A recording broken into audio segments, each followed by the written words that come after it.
गोष्ट महत्त्वाची मला तुम्हाला सांगावीशी वाटते एक यूट्यूबर म्हणून.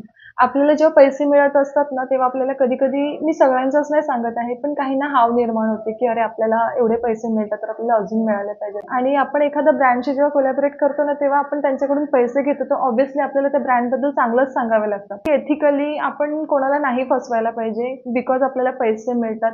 कारण कसं असतं ना, की आपण सांगतो, की मोठे-मोठे सेलिब्रिटीज असतात ते ब्रँड अँबॅसेडर असतात आणि त्याचे प्रॉडक्ट म्हणजे ते प्रमोट करतात. पण ते स्वतः ते वापरत नाही. हे कुठेतरी आपल्या डोक्यात असतं आणि म्हणून आपण ती वस्तू खरेदी करताना 10 वेळा विचार करतो, की ही जेन्युइन आहे का नाही. पण जेव्हा आपण एखाद्या यूट्यूबरचा व्हिडिओ आपण जेव्हा बघतो किंवा एखादी ब्लॉगरच म्हणा, अ, त्यांच्याशी आपण जास्त कनेक्ट करतो आणि आपण त्यांच्या प्रत्येक शब्दांवरती विश्वास ठेवतो. आपल्याला वाटतं, की नाही हिने किंवा याने हा रिव्ह्यू दिलेला आहे म्हणजे जेन्युइनच आहे.